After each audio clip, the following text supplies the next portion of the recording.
ఇలా ఏం చెప్తా ఉన్నాడు తీన్మార్ మల్లన్న?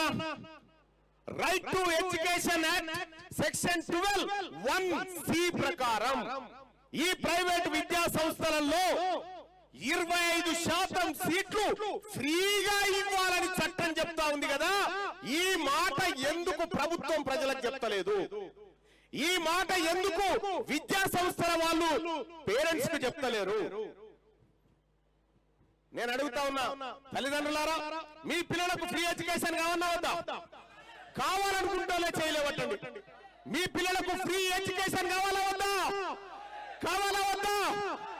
కావాలంటే అది రైట్ టు ఎడ్యుకేషన్ ద్వారా మాత్రమే సాధ్యమైతుంది. రైట్ టు ఎడ్యుకేషన్ యాక్ట్ ద్వారా. ఇలా గమ్మత్ విషయం ఏంటంటే,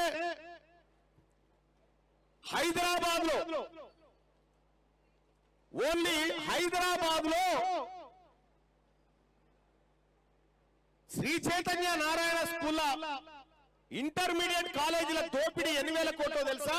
9,500 కోట్ల రూపాయలు ఓన్లీ ఇంటర్మీడియట్ కాలేజీలకు దోస్తా ఉన్నారు.